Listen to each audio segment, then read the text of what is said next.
Alrighty, so this is an audio review for Chapter 6, Identities and Inequalities, Inequalities in Economics and Work. So there are so many ways in which there are financial imbalances in our everyday life, right? How the issues of social class and wealth and income affect the way that our entire society is structured in a capitalistic society, right? But there's also global inequalities. So we're going to talk about some of those throughout this lecture, right? So first, obviously, it's important to understand that there are different global dynamics of who has power, roots back to colonization, stuff like that that we'll discuss in a moment. So, first, when it comes to U.S. inequalities, there is a large income gap between the rich and the poor. So, this is something that is actually a somewhat more recent development in U.S. society. So, we've had periods of kind of excess and then periods of reform. And we're in one of those, kind of free-form excess periods right now. So from 1979 to 2006, the average income for the poorest 90% only went up 16%, while the income for the top 1% grew by 144%. And the top 0.1% grew over 324%. So you can see that when it comes to income gains, they're going all to the richest people. And largely this just has to do with how we've stratified wages since the advent of globalization, right? So, raising the minimum wage is gaining a lot of popularity and gaining attacks by the wealthiest Americans, like the Koch brothers. The top executive pay rates keep soaring without challenge. So this is a cumulative issue because income inequalities tend to persist over time, and studies argue it can take 5 or 6 generations to erase the advantages or disadvantages of a person's economic origins. So also in our system, it's important to think about how tax laws also overwhelmingly favor the wealthy. So they pay relatively little compared to in the past, right? So the time period that we quote was America being great, right? That thing we're supposed to go back to, supposedly. The time period where we had the strongest middle class was actually when the wealthiest in our society paid quite a high tax rate, right? So basically, the time that we consider prosperity of like the 50s through the 70s, the highest or the income bracket on the highest income earners was never under 70%. 70% taxes. Like, that's crazy, right? But also during that time period we think of as the 1950s, where a lot of things were built, the 1940s, where we had the kind of New Deal policies that created a lot of things that we take for granted today, like freeways and universities and fun things like that. That during that time period, there really was this kind of notion that those who have more should pay more, right? And that was part of the New Deal policies. So during that time, oftentimes the top tax rate was over about somewhere in the 90% range, right? Today it's less than 30%. So you can see how that's very different than 70%, 90%, meaning you would make a certain amount of money and then every dollar past that is taxed 70 cents on the dollar, right? And so what's interesting about that, think about that as a kind of corporate model. How does that change the way that you operate as business if you know that a fair amount of your money is going to end up back in the system? It doesn't encourage the same kind of vulture capitalism that we see today. So in the 1980s, Reagan dropped the tax rate down dramatically, right? And it's kind of pretty much stayed very low as a result of that since, right? And so what's interesting about that too is how what has happened as a result. We see a pretty much every 10-year recession that comes about as prices get inflated, wages are stagnant, people can't pay for stuff, and there's a recession, right? While at the same time, the wealthiest are just continuing to get wealthier. So it's an interesting system because eventually they're not going to be able to sell any of their stuff and continue to maintain their wealth because none of us will be able to afford anything anymore, right? So it is interesting how it's almost like that adage of or that old kind of notion of how you can't put a frog into boiling water, but if you put a frog in kind of tepid water and then turn up the heat slowly, it doesn't notice. That's kind of what globalization has done to our economy. It turned up the heat slowly, and we didn't notice that wages have been stagnant since the 1970s unless you're a top income earner, unless you're like a hedge fund manager or a CEO or someone that has a lot of, kind of financial influence. then your pay is pretty much the same as it would have been 40 years ago. And sadly, not up to, standards of inflation, meaning things get crazy more expensive every year, but your pay doesn't go up. So, fun example from my own life. This last year, the rent at the apartment that I have that's already incredibly expensive, like incredibly expensive for how small and the limited amenities it has, they started charging us $200 more per month. And the reason given was for improvements done to the property, which in this case was fixing the roof, which to me was like, isn't that just something that's like a baseline expectation, not necessarily like, yay, we have a roof, here's $200 more a month, right? But again, why are they able to do that? We'll talk later about gentrification. The ability for basically, as we're all being squeezed, as there's all of us are struggling with these housing costs, it kind of just lets each place continue to raise prices regardless of any actual improvements, right? Why? Because they can. And so there's this capitalistic economic imperative to kind of screw people that really ties into how this, economic inequality leads to exploitation in a lot of different ways, as we'll talk about. So, like I was saying, going back to the tax thing, right? Even when the rich do pay taxes, they have loopholes. They have ways to escape it. They can put their money offshore. They can, use like for example, capital gains taxes are not a thing. So it's fascinating. So let's say you make your money off of investments in the stock market or hedge funds. That doesn't count in the same way of being taxed as your actual income as a job does. So if you're like a billionaire and you have all your money invested in this, that, and this, you're not getting taxed in the same way about the investment income that you're making off of those things, which is also problematic because it is like a job. But what that means is the rich get to avoid paying their fair share. And the real problem is that then gets shifted to the middle class or to the poor to pay the gap in these things. So another example of this could be one I'm sure everyone can relate to is the high cost of education, right? Meaning the community college system was free. The Cal State system was always affordable. The whole point of it was, yes, it wasn't exactly free. It was pretty much free. But, you still had to pay for books, had to pay for, other small things, fees. But it was affordable. It was something that you had to work only a couple hours a day, maybe 4 hours, so maybe 20 hours a week to be able to afford, right, in minimum wage dollars. Today, you'd have to work over 18 hours a day at minimum wage, and you'd still barely be able to afford a Cal State. Why is that? Well, because once the 1980s happened and we started shifting funding, it was all a political philosophy. Let me just say that. We started shifting funding away from public universities, from things of this nature. Why? Because it was considered big government, right? I'm sure you've heard of that kind of like big government encroaching, right? So what that means is that, people that are very wealthy can just put their kid into Princeton, Harvard, some private institution that has all the funding that they need and they can get all the resources they need.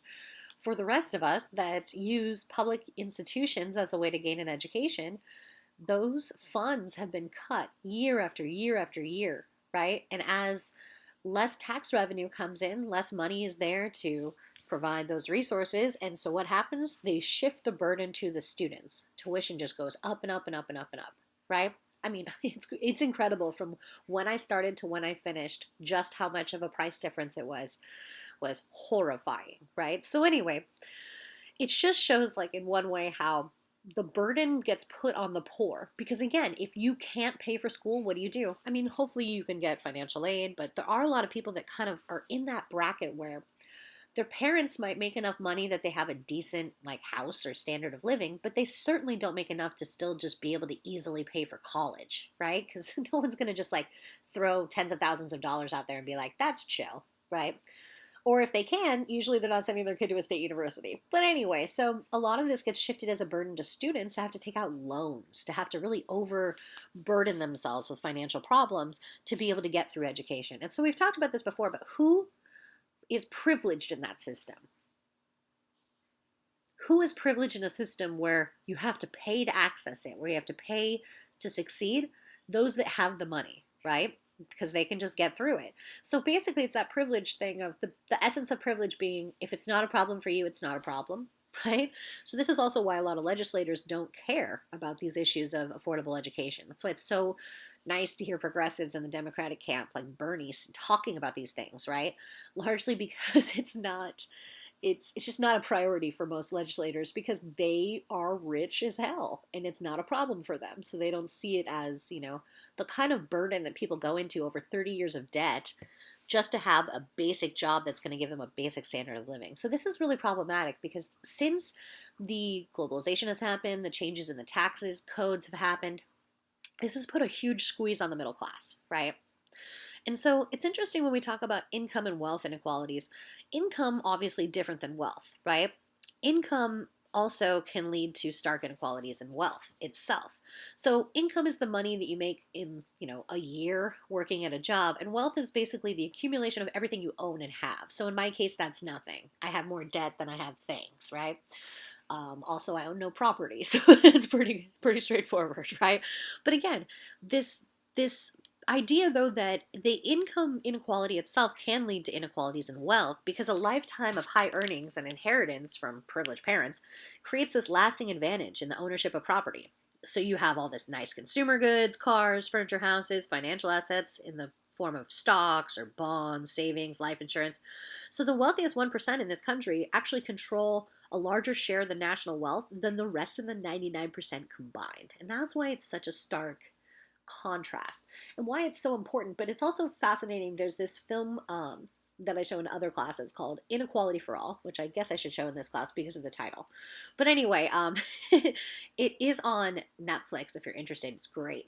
But it talks about how there's an inverse relationship between basically union membership and wealth inequality, meaning at the time period in our country where we had the highest union membership is also when we had the lowest income inequality.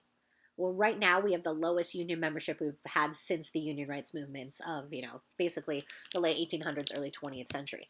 So that's problematic, right? Because why would that be? Why would it be a situation where less unions equals more inequality?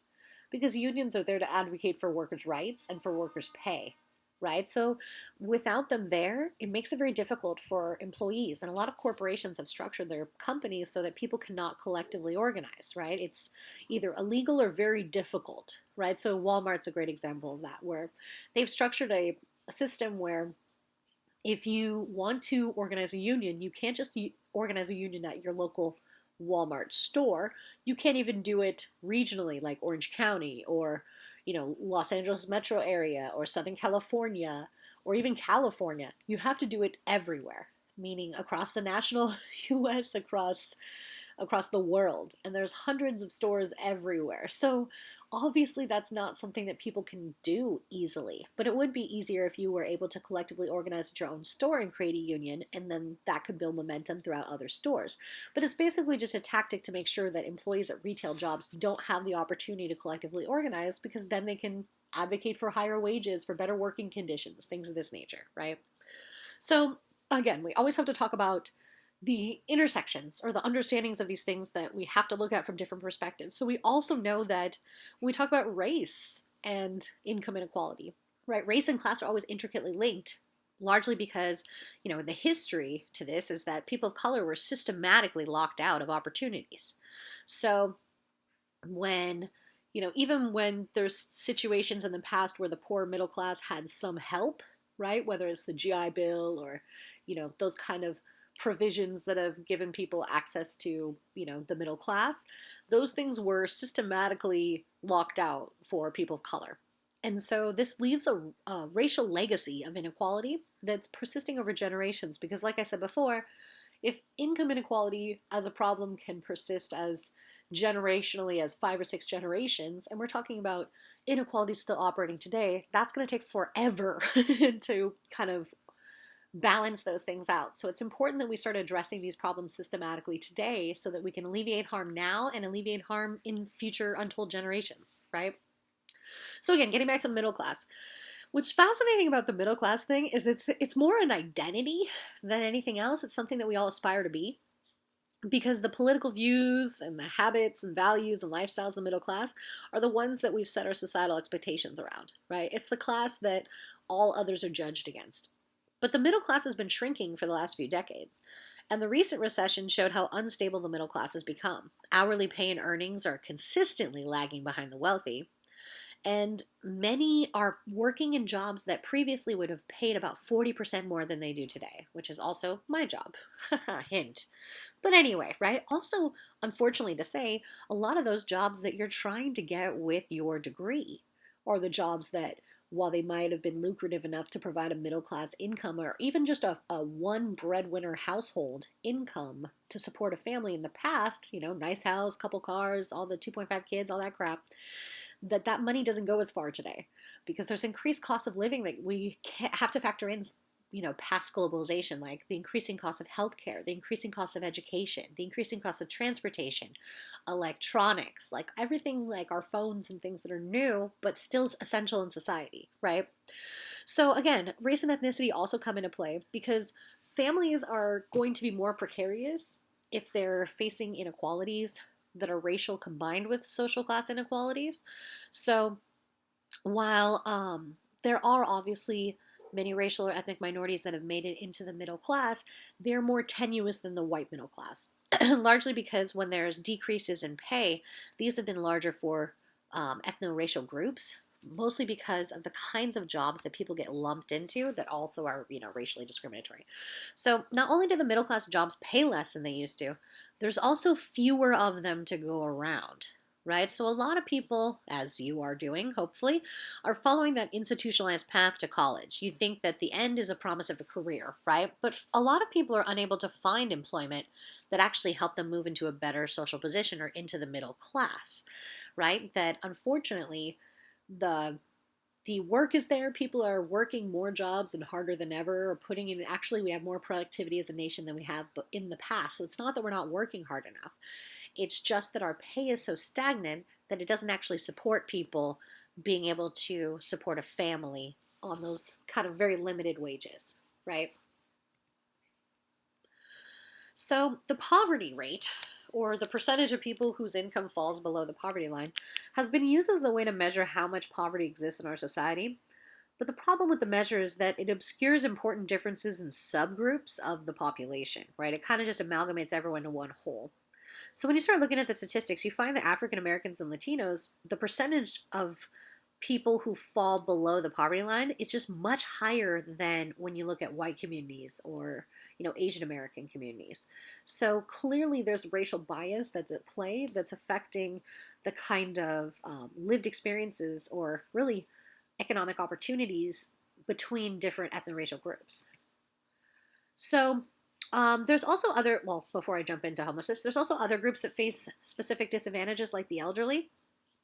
So this is why it's important to have, kind of social structural changes that can help and support and benefit those people that are the most marginal, right? So before Social Security was instituted in 1935, many of the poorest Americans were the elderly, right? Because of the social safety net, elders do not have to face the same harsh realities that they did in the past, though there are still issues in regards to how low their fixed income is for the elderly, how high their cost of medications and prescriptions are, as Congress cuts more and more money from Medicare, making it necessary for the elderly to buy additional health plans to cover what they call the donut holes in medical coverage.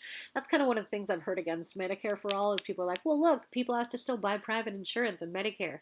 And you're like, yeah, that's not the intention. That's the cuts to the program that have been done over time, right? The intention is to provide medical care, just like, a universal program in any other country. But what's interesting is that this has been very somehow controversial, somehow under attack, though we know that Social Security has been incredibly effective, right? I don't remember the exact numbers. I was just reading something about this the other day, that at the time period when they instituted this in the 30s, there was, a large proportion of the elderly that were completely destitute, living in dire conditions. And nowadays, that's about less than 10 to 12% are dealing with those same kind of problems. And again, if we dealt with universal healthcare coverage and so that their healthcare was completely covered and we we're like every other country in the whole world, basically, and we actually worked directly with pharmaceutical companies to deal with the prices of drugs, seniors wouldn't have to decide between getting their insulin or eating that day. But I mean, there's horrific stories if you've ever looked into the history before Social Security happened. People were literally eating like dog food, cat food, because they could get a big can of it for much cheaper, because they were so broke, right? Being elders. So it's sad, but again, as a social safety net, we've seen how we structured a program collectively through all of our kind of, income taxes, and how as a result we've alleviated an enormous amount of harm in the society of, the suffering of the elderly. So that's just kind of one example of how we know there's structural inequalities, so let's take steps to like fix them, right? So again, the elderly are vulnerable, but another vulnerable population is children, right? So obviously the elderly status has improved over time thanks to Social Security, but the status of children is getting worse and worse in this country. So, obviously there's, especially during the Trump administration, there's a lot of time spent on trying to cut access to school lunch programs, getting rid of free school breakfasts, really trying to cut food stamps and cash aid, and all of these resources that really make sure that children have their bellies full. Because think about it, how can they concentrate in school? How can they, graduate school and do well in life if they can't, if they're hungry? You just can't even focus, right? And so it's sad that of all the things that we just write a blank check to, like war and all of these other things, we don't care about children. And this also has an ethno-racial dimension, meaning the majority of these children that are facing all of these economic problems and have, food insecurity, housing insecurity, all of these problems are also oftentimes ethno-racial minorities. Right? So this is why it's so problematic to not talk about the racial dimensions of these issues, and really just to never focus on the issues that harm the poor, because we don't see them as valuable in our culture. All right, so when it comes to homelessness, this is the most publicly visible consequence of poverty. So homeless people exist on the most extreme margins of society. And in urban environments, we get used to it happening, right? So we ignore the homeless. We don't see them as like a walking evidence of economic failure. We tend to blame them for their situation without critically looking at the structure of society that marginalize some of them over others. So a lot of businesses or other places put harsh restrictions on the homeless because they're seen as a nuisance, right? Instead of as a kind of A plus B equals C situation of extreme income inequality and extreme costs of housing, right? So race and ethnicity also do impact the treatment of the homeless, even though all homeless people are often victimized and they're a very extremely vulnerable population, right?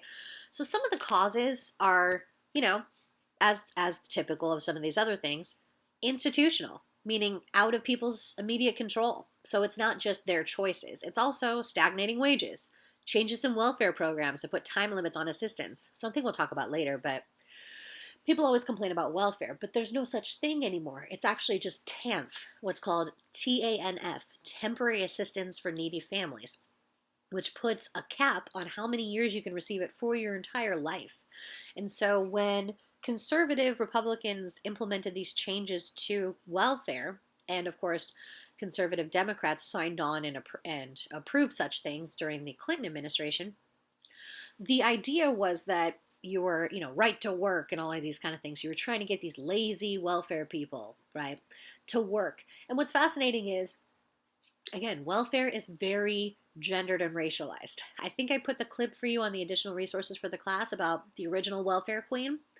When we talk about it as a dog whistle, the idea of welfare queens, which was used as a marketing campaign for, Reagan and Bush Sr., when it was really just one lady, like literally based on one woman who had multiple fake identities and literally killed a guy. But they focused on this idea that somehow this one woman represented all black women on welfare. They were all just lying fraudsters. And so, of course, that's not true. But it's interesting how that's affected the kinds of changes that have happened to the welfare system. Because if you take the most marginal group of people in society and then you put a target on their back, it's easier to limit programs that you think are helping them. But really, ultimately, you're taking away food from children. That's really what it is, right? So when we talk about these things, it's fascinating to see how all of these things add together to cause homelessness. Again, and the biggest one of all is the lack of affordable housing. Nearly 3/4 of homeless people list the lack of affordable housing as the reason for their homelessness. So the government considers housing affordable if it costs a person 1/3 of their family's income, right? Which, again, for me, no, that's not how much I'm spending on my rent. I'm spending almost all of it on my rent, right? So I'm kind of in this camp of the poorest 20% that spend nearly 80% of their money on rent, which means you're vulnerable to economic crises, as we're kind of seeing in the, this whole coronavirus thing, that there was already an economic recession on the wind, and now it seems to be getting closer as people change their kind of financial considerations. So it's interesting that, most families, well, even if they consider themselves middle class, there's a lot of families that could not weather a $500 expense with the money they have in the bank right now. So it's very problematic how many people live so close to, basically paycheck to paycheck, so close to ruin, right? So, when it comes to in the book they were talking about in 2009, the median housing wage, or the minimum amount of money someone would need to afford for rental housing, was about $18 an hour. So nowhere in the U.S. does a full-time minimum wage worker make nearly that much, right? And of course, some places have increased their minimum wages, and some positive things have happened as a result, right? So obviously, it is a band-aid, raising the minimum wage, but ultimately that's not going to be enough. Again, because we have this like, oh, $15 minimum wage. Okay, well, that's a couple more dollars that might help people a bit, but we're still talking about a system where people at the top 0.1% are making, 700 to 800 times what these people are making. And they're the ones who are actually producing all the goods for the billionaires to be able to sell to make that money. Like if you think about Jeff Bezos as an example of how much money he makes versus how much money people working in his factories or delivering his packages make, right? That's how you become that rich, is by not paying people well. So we can see that homelessness itself often has structural causes, but no structural solutions, right? What do we do to help the homeless? We're like, here's some food. Here's some cleaning supplies. Here's a tent or something. But nothing like to actually help them. And so that's why it's so fascinating, this kind of tiny home movement that's been happening, where some areas have been giving, real small homes to the homeless, which can be extremely beneficial because then, there's this idea that you have to basically get off of drugs or stop drinking or, all of these things before you can get housing. But ultimately, it's easier to do those things when you have housing. So, it's kind of fascinating. And this has happened often in veterans communities, as a lot of veterans end up homeless, that there's been this kind of move to create these very tiny houses or look kind of like sheds for people to live in for a short period of time to try to give them a transitory opportunity to be housed again and to kind of, again, how do you get a job if you don't have an address, if you don't have a phone number, these kind of things that are like practical considerations, but they're a big deal that are very difficult hurdles for homeless people to be able to get out of that situation, right? But that's basically what it is. We just leave people to fend for themselves or to beg so that they can live each day instead of actually causing any structural changes that can benefit them, right? So there's also an argument that the formula that's used to create the poverty line is very outdated because it's not based on the lived expenses and lives of poor people. So this means that many people live in poverty, but they might make slightly over the poverty line figures, so therefore they're not eligible for various kinds of public assistance, or in some cases for students, for example, financial aid or other Pell Grant services. So even if they reform this, it's still flawed because it's based on income alone, meaning your assets and your debts are ignored in the formula, which is crazy insane. So basically, if they're saying, okay, you have, a couple grand combining a, bank account and a savings account and, whatever you might have as resources, but you have like 40 grand in student debt, largely that's actually what the average is nationally right now for someone graduating with a bachelor's degree, is $40,000 in debt, which is insane, right? So think about that. It basically says, well, that's not, you have all that money. You're not paying that off, so they don't factor that into the equation. What if a person has racked up credit cards because they were either maybe just broke, unemployed, trying to get a job, right? And again, they might earn too much for assistance, but now the debt eats up any money that they make. So this leaves a person in a worse situation than unemployment. So in this way, the official poverty estimates obscure poor people who live on the border of poverty, what we call the near poor or the working poor, right?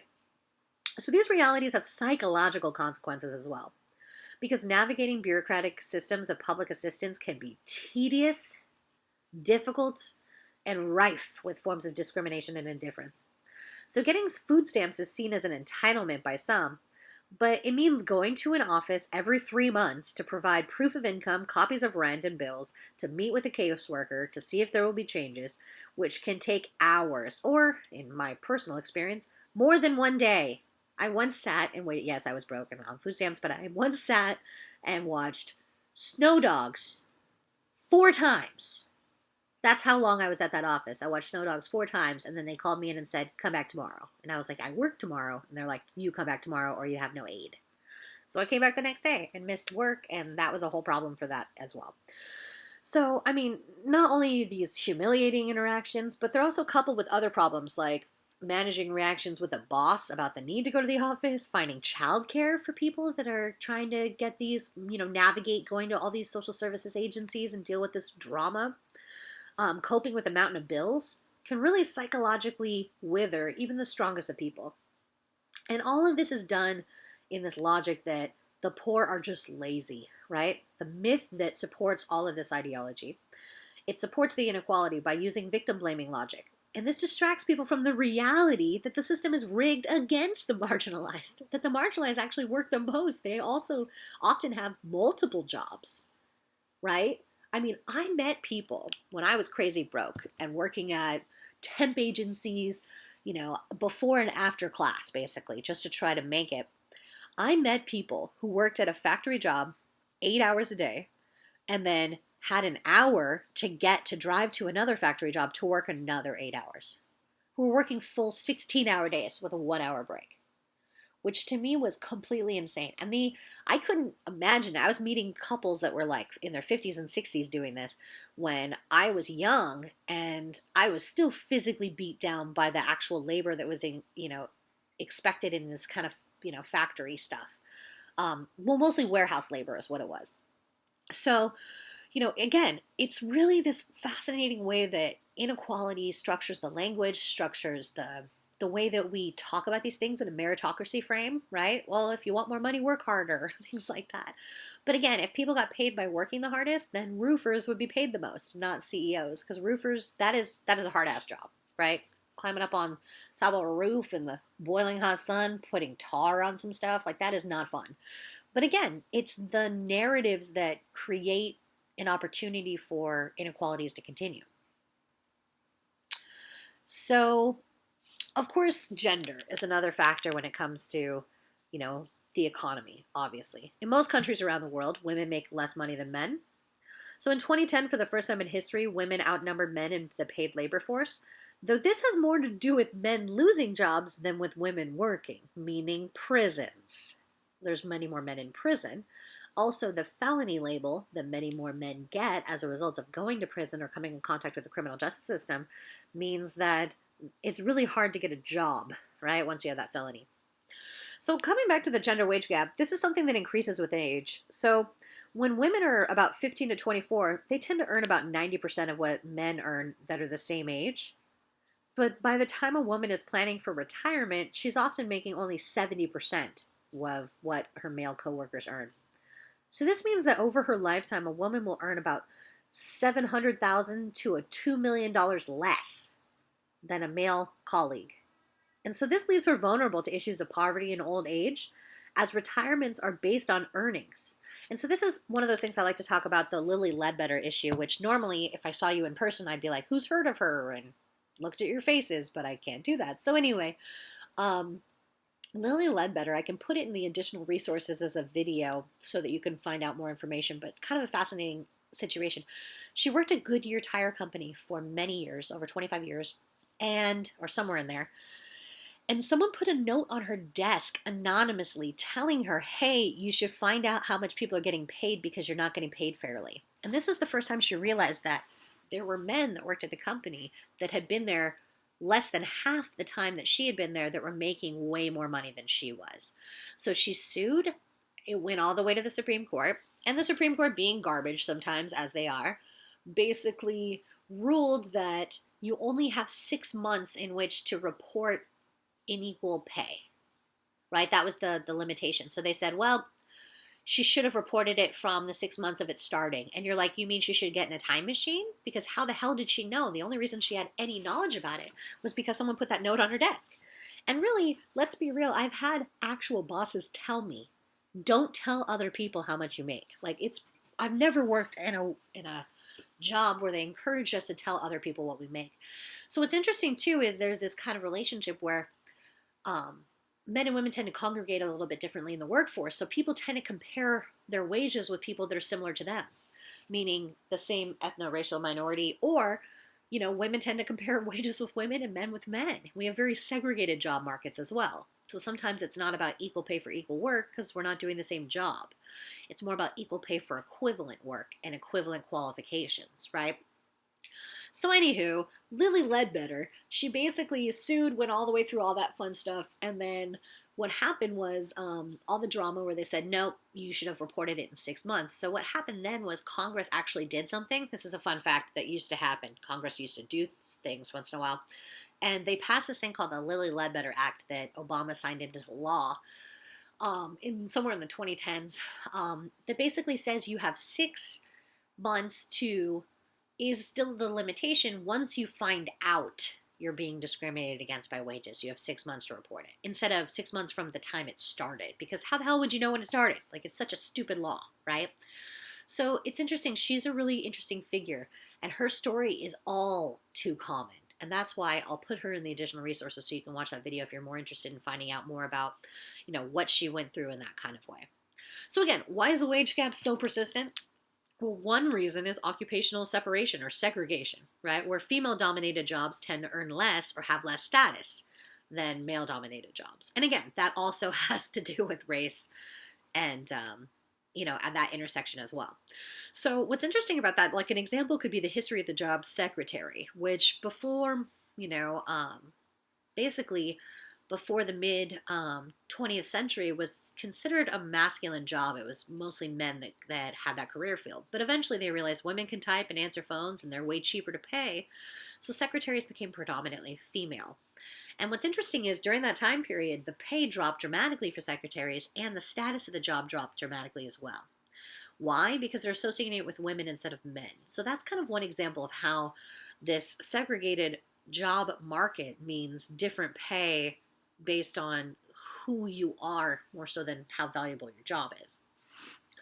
So again, there's also a lot of ways that this intersects with race. Obviously, the people that are there's very occupational segregation within race for what kind of jobs we have as well, which we'll discuss in a moment. So anyway, we'll talk about that with the race slide. I won't jump ahead for once in my whole damn life. All right, so basically, coming back to this intersection of race, gender, and poverty of single parenthood. So it's interesting that when you look at the kind of government statistics on who receives government assistance, it is more government assistance, like an assistant, like the government brings you an assistant. Come on now. Anyway, so poor people who receive government assistance are predominantly women and their children, disproportionately non-white, and almost exclusively single parents. So 1 out of every 4 children in the U.S. lives with a single mother, and 70% of those children are poor. So it's kind of this situation of a triple whammy, meaning first, they're being paid less because they're women. Second, they have to juggle paid and unpaid work as the role of mother, right? Because we don't have childcare. So third, they have to take care of children primarily requires time and flexibility, meaning that only jobs that have time and flexibility constraints or abilities are those that are low paying or part-time, right? So having kids limits your work availability, your ability to work overtime or travel, which has negative impacts for working mothers, on their job stability. Because there's this idea that somehow you're not as dedicated to your job just because you have a human person at home, which is not true at all. And race compounds this problem further as people of color have less access to economic resources and lower total marriage rates. So this means women of color are more likely to be single parents. And again, the changing welfare laws affect this because as there's a 5-year lifetime limits on benefits through TAMF, Temporary Assistance for Needy Families, which seems good in theory, but in practice it's not, because it doesn't mean, so when you look at the program, has it been successful, changing welfare? Well, conservatives or Republicans would say, yes, it has been successful because there's less people on welfare. But the metric I would say is, are there less people in poverty now? Has it actually worked to alleviate poverty? Are more people now self-reliant and therefore not on welfare? And the answer is no. It's just that they hit year 6 of being poor and then no longer get benefits. So if anything, it doesn't mean that it's actually causing any reduction in poverty. It's just causing reduction in support, right? All right, so getting to the economies of race and ethnicity. So there's been some improvement in the economic marginal status of different ethnicities over time, like Asian Americans, who often out-earn white Americans. But Asian Americans are also most likely to have bachelor's degrees or higher, so education's a factor there. And while there have been improvements, African Americans, Native Americans, or indigenous populations, and Latinx communities are still the poorest and the most disadvantaged groups in the U.S., with average incomes well below the poverty line. So part of this has to do with ethno-racial occupational concentration, meaning that certain groups get tracked into certain jobs. So you can see how the pay and the status of a job is kind of reflective of who holds the job. So basically, the status of jobs primarily held by the most marginal are rarely good paying and high status. So in the book, there's a table from the census showing jobs with a large proportion of African Americans, which I'll just read you a little bit of right here. Bus driver, postal carrier, security guard, nurse aide, orderly, barber, and jobs dominated by Latinx, private household cleaners, servants, maids, janitors, gardeners, farm workers, sewing machine operator, construction laborer, cook, dishwasher. So obviously, those concentrations of jobs have low pay and low status. So oftentimes it's not just about how valuable the work is that you're doing, it's about who you are as to how much value you have in the culture, how much they have to actually pay you.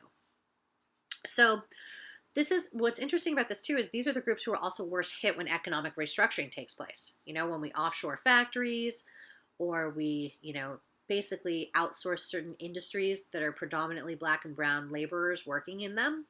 So it's not just about marginalizing people of color, it's also a consequence of deindustrialization and economic globalization that puts profits over people in every decision that they make. So, like we discussed earlier, immigrants are good in this country insofar as they're being exploited through capitalism, but when jobs dry up and political changes take place, immigrants are the first to be vilified. Trump. So not all immigrants are treated the same. Melania. So those who are from Latin America, Asian or African, are treated with the most disdain. And when they talk about immigrants taking jobs, the jobs they are likely to get are those of marginalized people of color, right? So it's really interesting that a lot of this stuff is kind of pitted against many immigrant communities. But again, we literally actively recruit labor for many industries, and then as soon as we don't need that exploited labor anymore, these people are a threat, or they're a caravan, or whatever it is, something that are trying to take away our right? And so it's very problematic the way that this works. Or again, in Trump's logic, people coming from shithole countries, right? The president's quote, that there's a lot of disdain about immigration from certain, parts of Asia, Africa, and Latin America because of the negative stereotypes and racialized assumptions of people coming from those areas, right? And how that obviously affects it as well. So it's interesting when we talk about these things because, again, people are concentrated into certain jobs and really highly exploited, but there's not a lot of protections for those workers. All right, so once you're actually on the job, these things matter in the workplace as for how people are treated. So work is a key component to everyone's identity. When we meet people, we often ask, what do you do? So unfortunately, we're not all free to pick a profession of our choosing, right? You're not like, well, like I've had many a bad job And if somebody asks me while having many of those bad jobs, hey, what do you do? And I'm like, oh, I work for a scammy uh, mortgage company as a telemarketer, people aren't going to look at that super positively, right? Things like that. So it's interesting how race, class, and gender, and also, of course, sexuality, play into how people prepare for jobs, whether or not they get hired, how they get treated once they're there, right? They really set up this kind of context of how we think people should be treated or who belongs to be in those spaces, right?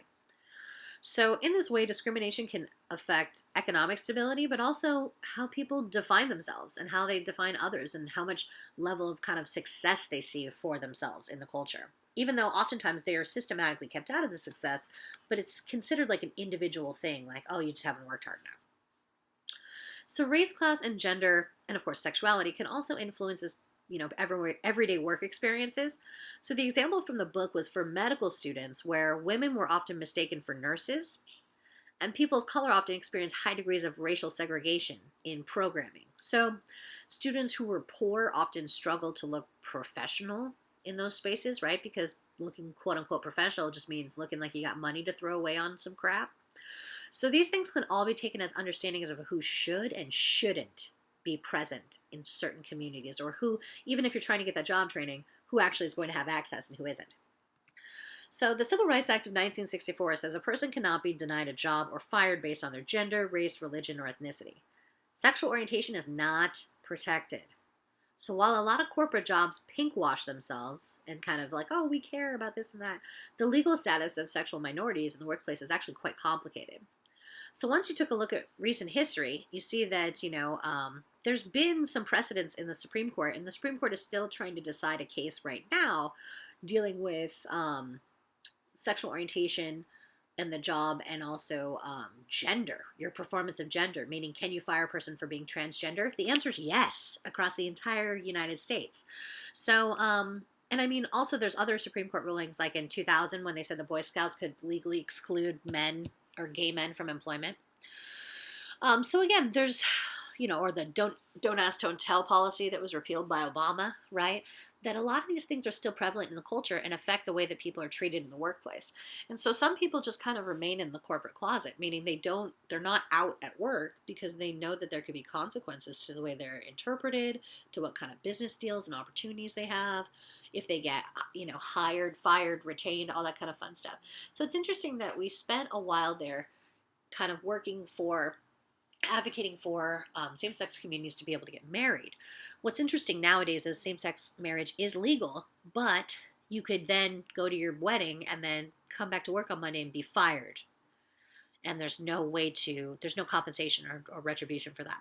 So what's interesting is while the 1964 bill does not say sexual orientation, gender identity, it's understood to say that, because that's usually how law works, is you're like, what was the intent of the law? Not just the specific words that they used.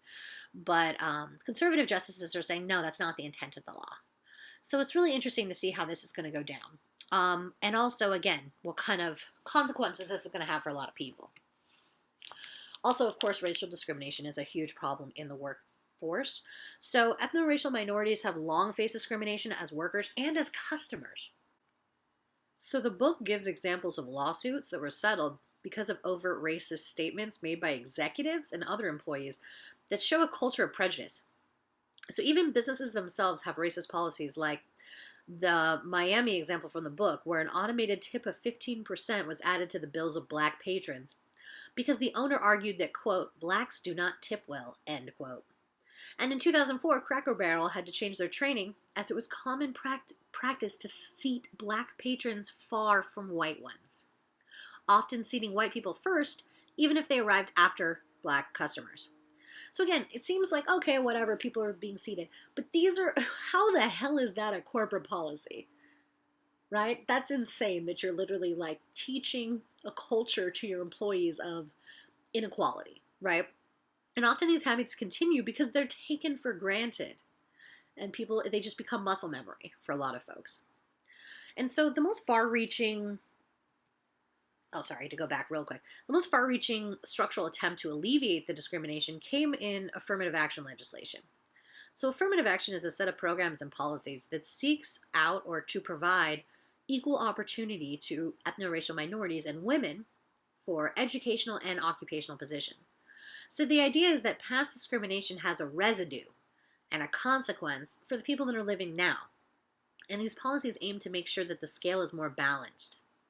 So while the programs have been successful, it is politically controversial because of stupid people. And, or that people are like, it's reverse discrimination, which is so dumb. You're like, no, that's not how the power system works. And, there's also the, not recently dead, I guess he's been dead for a minute, but the Supreme Court Justice, Scalia, that jerk, that basically said that people of color that were admitted to nice colleges were something to the effect of, quote, being raised out of their station. And you're like, wow, that's dog whistling for some racist ass stuff. Basically trying to say, and it's really interesting, Scalia had a really common view, but false view of how affirmative action works. In his view, black students could get into prestigious universities just because they were black, with a C average, which is not at all how that works. Actually, the contrary to the popular belief, college admission officers, they don't have to institute quotas or compromise their standards to meet affirmative action goals. It's just that they have to actually look at the application of people, right? That's really all it is. And so what's interesting is in California, when they stopped doing affirmative action in college admission, the amount of people of color going to colleges, which was over 25% at that time period, dropped to about 5% in 1 year. So you can see that clearly there's still bias in the practice of who gets admitted and who doesn't, as we've seen with, housing discrimination because of racialized names or job discrimination because of racialized names. Clearly admission policies have the same problem. And ironically, those who still have the most benefits are the privileged whites who are legacies or children of alumni, meaning the ones who can have a C average and go to a Ivy League are not these black students who are just somehow promoted, quote, beyond their station, dead Scalia said. But really, actually, the George W. Bushes, the people that had no right to go to Yale or these prestigious universities, they can barely string a sentence together, right? But they were legacies because their parents or grandparents went there, so they're able to get in. So California, again, led the country in banning racial preferences through affirmative action. Through Prop 209 in 1996, banned the consideration of race, ethnicity, and sex in the public sector, including college admissions. And again, like I said, prior to the ban, African Americans, Latinos, and Natives made up about 25% of the college population, which dropped dramatically to less than 10% after the ban. So the problem with affirmative action is that even if it equalizes opportunity, it doesn't mean that the accumulated disadvantages have been erased. So there's also some of the ideologies affect the way that work has been structured. So in the separate spheres ideology, until the mid-19th century, the economies of most of the world were primarily agricultural. So there wasn't that huge of a division of labor because both men and women worked together for the benefit of the home. I mean, maybe what they specifically did was a little different, but pretty much that was that. But then when industrialization came about and the switch to wage labor took hold mostly, this meant men were moving from farms to the cities for employment, and women were no longer involved in the day-to-day operation of the family business because they were, producing a bunch of goods in the home that were being used in the home. Instead, they were consigned to domestic responsibilities that remained necessary to promote capitalism, meaning taking care of children in the home is free labor, but that free labor on the backs of women is predicated like capitalism needs that free labor. So the result of this new way of work was the development of separate spheres ideology, the belief that promoted the idea that a woman's natural place is in the home or the private sphere, while a man's natural place in the world is outside the home or in the public sphere. And this ideal brought about the idea that men and women were innately predisposed to do different things. So this is in line with traditional gender roles that argue that women are naturally weak and therefore not capable of making it in the dog-eat-dog world and competition like politics. So this ideology was long used to justify restrictions on women's involvement in economic, political, and educational activity, and men's lack of involvement in the family and community. So things that, when it comes to gender discrimination in the workplace, things that make a person valuable as an employee very subtly work against women, such as working extra hours, traveling for business, going to professional conferences, being willing to take unpopular shifts, All of these things assume that you have time to devote just to your job. But because women are often responsible for that second shift or the expectations of going home and taking care of children, they're less able to prove their commitment in those particular ways, so they're seen as less valuable workers. There's also the issues of the glass ceiling and the glass escalator. So they're kind of like two sides of the same coin. The glass ceiling means that women are more likely to face barriers to promotion to managerial positions, that they tend to rise up the ranks into certain places, but then kind of hit a wall at some point. And the glass escalator is kind of the opposite, that there's a pressure for a lot of men to move up in a profession regardless of whether they want to move up, especially if it's a female-dominated workforce. So this also comes into play with the intersections of, gendered racism in the workplace. So discrimination against African American women is pervasive in workplaces. They may face stereotyping, excessive demands, exclusion from the kind of peer friendship groups, like who's going out to lunch, those kind of things. And so frequently Black women carry the stigma and the assumption that they were hired because of their race or their gender, and not because of the qualifications of the job. However, Black women are often more acceptable to white male managers, supervisors, and coworkers than Black men because they think Black women can be controlled or managed more easily. So how all these stereotypes and discrimination and prejudice kind of come into play as to who gets what position.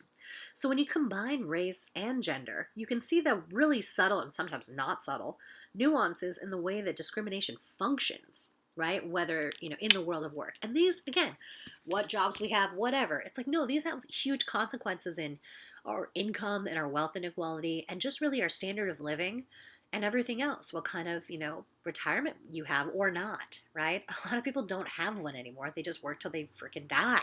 So, this is very important to think about.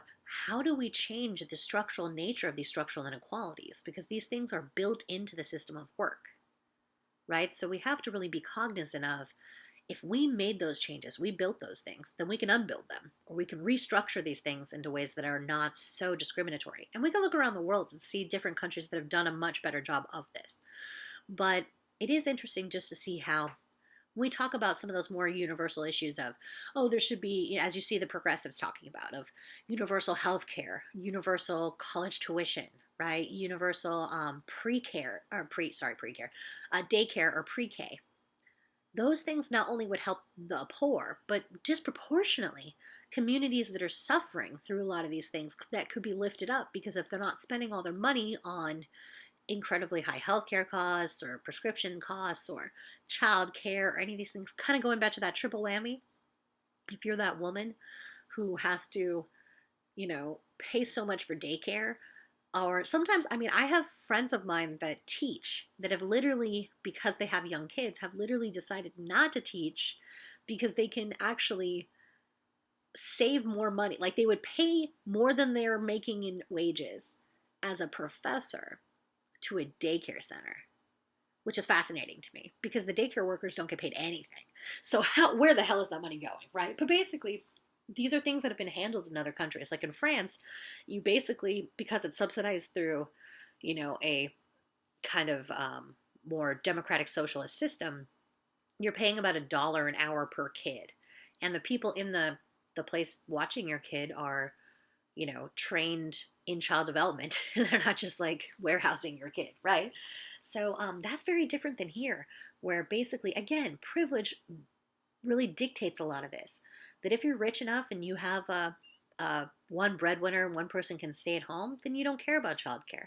Or if you're rich enough that you can pay for a nanny and for every other thing, then you're not worried about it. But for most Americans, this is an incredibly high expense if they're a parent. And of course that affects what kind of job opportunities they have, or really even what hours they take. So this is something we have to figure out. There's a lot of places in other countries where you just go to work and you drop off your kid at work if they're like a preschool age. Like they just have like a daycare center at work. These things are not super revolutionary out of the box. They're just, how do we support the majority of people? How do we get back to that utilitarian principle of what's best for the most people instead of what's only the best for the wealthiest, the most powerful, the hegemony, right? The most kind of influence of privilege, right? What's best for them versus what's best for everyone.